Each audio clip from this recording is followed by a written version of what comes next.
Son of Godzilla. This was directed by Jun Fukuda, returning to the series for the first time since Ebirah Horror of the Deep. And I mean, this is this is the one where Godzilla becomes a dad. He gets a son named Minilla. I believe that's how you say it. But this movie is basically split into two narratives. Godzilla arrives on this island and discovers he has a son and basically teaches his son how to be a monster, among other things, shoot his atomic ray, which he helps by stomping on the kid's tail.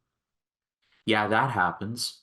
And then there's a equally less interesting narrative in which a bunch of humans are trying to create this weather control device, and there's this journalist who parachutes into the island and is just nosy. Yeah, that's your movie, folks. In reviews that I have seen for the various Godzilla movies, especially in the Showa era, it seemed to believe that this was the beginning of the end. Like, all credibility for the Showa era just completely died at the feet of Son of Godzilla. And now, having seen a good chunk of the Showa era by this point, I can safely say that maybe after Ghidorah the Three-Headed Monster, things started to take a turn for the more silly side of things. However, I can kind of understand where people are coming from. This movie is not great, but it's not as horrible as I've seen so many others make it out to be. As usual, the monsters and the fights are pretty entertaining, with the exception of the design of Minilla, the son of Godzilla, because oh my God, this design, he looks like the Pillsbury Doughboy if he was formed out of a gray lump of clay. Like James Rolfe pointed out, he looked like the Pillsbury Doughboy. I didn't really see it until I watched this movie. And yeah, he was really right about it because he definitely looks like you took a gray lump of clay and you molded it into the Pillsbury Doughboy. You just gotta poke his stomach and watch him go, ooh, ooh. Pieces. Are not as prevalent in this movie. In my research, I found this movie was aimed more towards the quote unquote date crowd. So there's not as much action here. And that kind of hurts the movie in the long haul because when there are fights, they're actually pretty entertaining.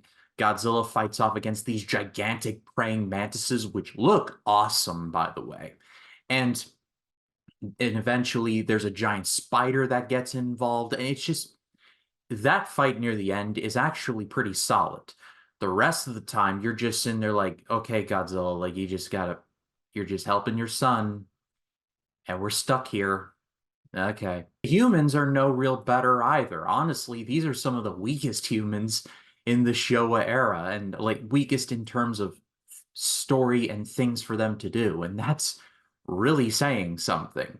The basic, like, the most interesting is this journalist, but even he is just there like, what you guys doing? I need a story. What you doing? And everyone's just like, could we just get him out of here, please? Of all the Showa era Godzilla movies I've watched, this is the one that definitively feels like we need something to happen to get to Godzilla fighting and stretch this out to at least 90 minutes. They came close at 86 minutes, but it definitely feels constrained by the material. Like, we just gotta speed this along until we get to the next fight.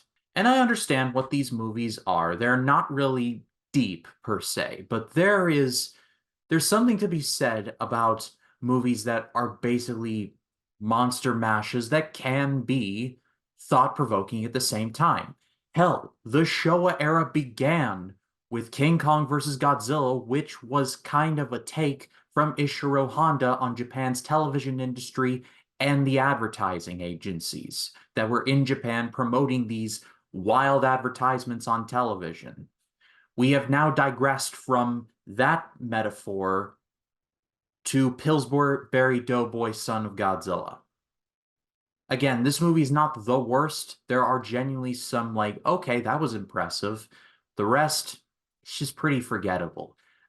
This movie is not, like I said, it's not the worst, but it's definitely far from the best. But what did you all think of Son of Godzilla? Let me know in the comments. I'd love to read what you have to say. And stay tuned for Saturday, where the Showa era comes to a grand crescendo with Destroy All Monsters.